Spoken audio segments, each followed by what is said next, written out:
Okay, in this video we're going to cover routers and our router table over there.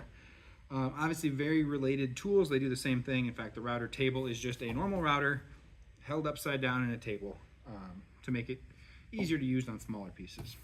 So, starting out, PPE is going to be the same for pretty much everything in the shop. We're going to have our safety glasses.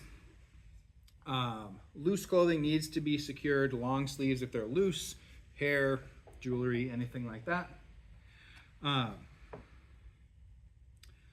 Other big important things that we're going to want to think about here is just the fact that on a router or router table, the bit, which I'll show you here a little bit better, the bit here is going to be sticking out of this tool and spinning somewhere in the neighborhood of 12,000 times per minute.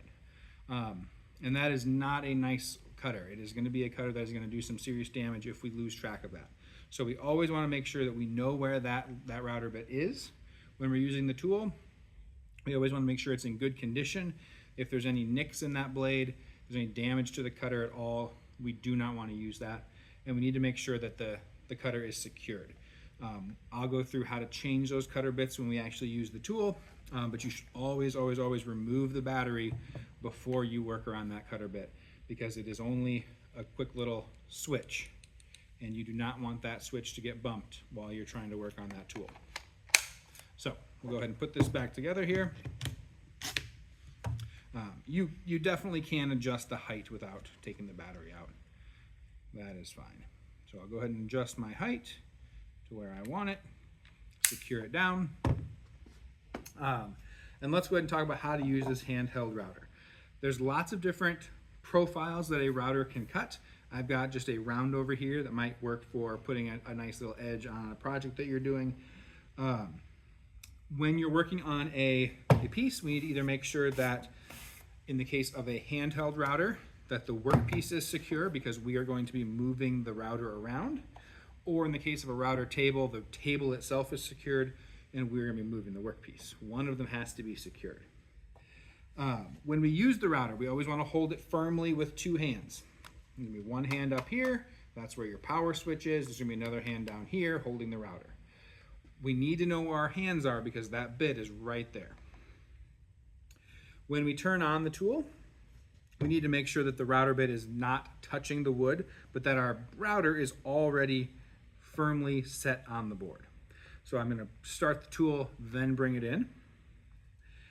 When I am using this tool, I need to think about the direction that the cutter is going. So in this tool, the cutter is going to spin like this. It's going to spin this way, which means it wants to take that tool and chuck the tool that way.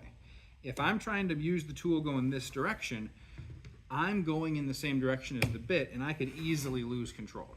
So we always want to go the opposite direction. If the bit is spinning and trying to cut into the wood this way, I got to move the tool along with that, right, against the rotation of the cutter head. And you'll feel that when you use it. The tool will want to push itself one way or the other. You need to make the tool go the other way. And the last thing here is just going to be make sure you're moving that tool at a nice steady speed. If you go too fast, you might get a really bad finish. If you go too slow, that cutter head is just sitting there heating up, and it could eventually burn out the cutter head, and it will for sure leave a nice burn mark on your wood. Make sure that router is nice and flat against the work, and you should be good to go. So let me go ahead and show you what that looks like. I've got the router sitting on the wood. I'm going to turn on the router. I'm going to bring it into the wood, and I'm going to start working my way around. When I get to an edge, I'm just going to keep going.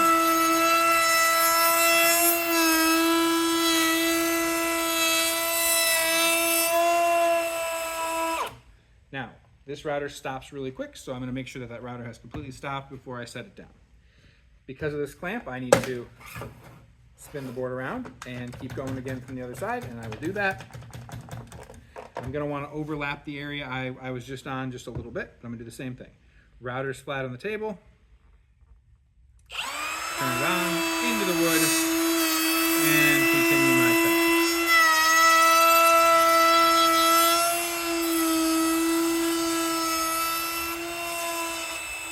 turn off the router, wait for the bit to stop before I set it back down.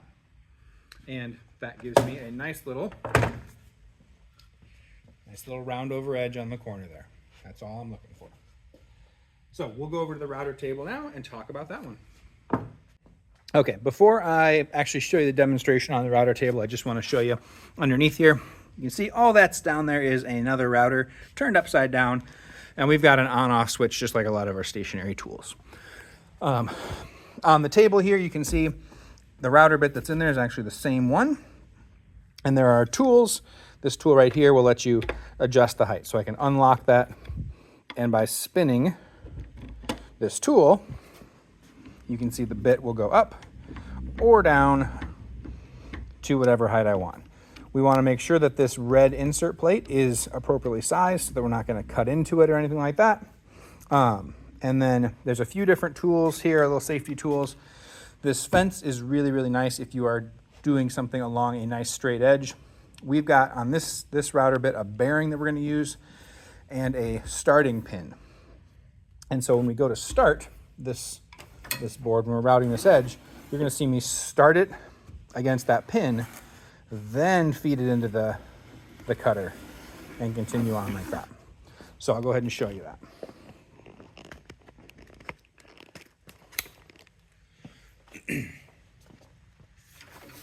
So just like with the handheld router, you can see this cutter bit is going to spin this way. It wants to push the board that way, so we are going to push the board against that. We're going to push it in the opposite direction. We need to keep our hands a safe distance away. Since we're holding the wood this time instead of the router, we need to think about that hands width. You can see, well, I've got just a little bit on the edge there. I could probably do that, or I could hold it back here and then switch up here. Or I could use some push blocks. That would probably be my better choice, right? Keep my hands well away from that blade. Just like with the handheld router, we're going to maintain steady pressure. We're going to go at a nice controlled rate, not too fast, not too slow. And when we're done, we'll make sure we turn off the bit before we do any sort of adjustment. If you are changing the bit on this one, we always talk about 2 ways to turn the tool off before you start doing anything like that. I would like to see you make sure that the tool is all the way off. And before doing any work on that bit, unplug the tool. Okay? So we're going to leave the bit in. I'm going to go ahead and adjust the height to just where I want it.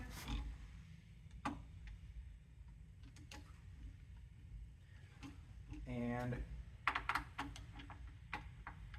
lock that height in. Then I'm going to turn on the tool, feed my piece in, and we'll have that nice profile on the other side.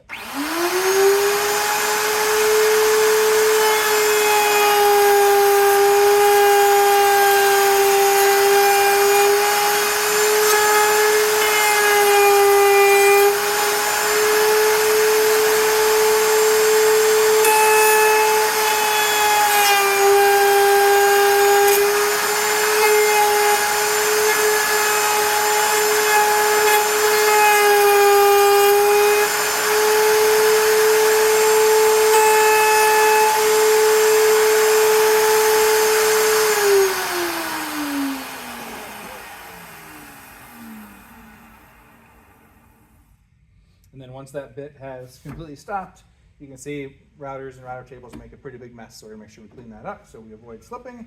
And you can see here, I've got a nice edge. This one, it looks like I went a little bit deeper than the last time, so it's got this little edge there. That might be something you wanna do, that might not. But it's always a good idea to try a test piece first. So, routers and router tables, again, big things.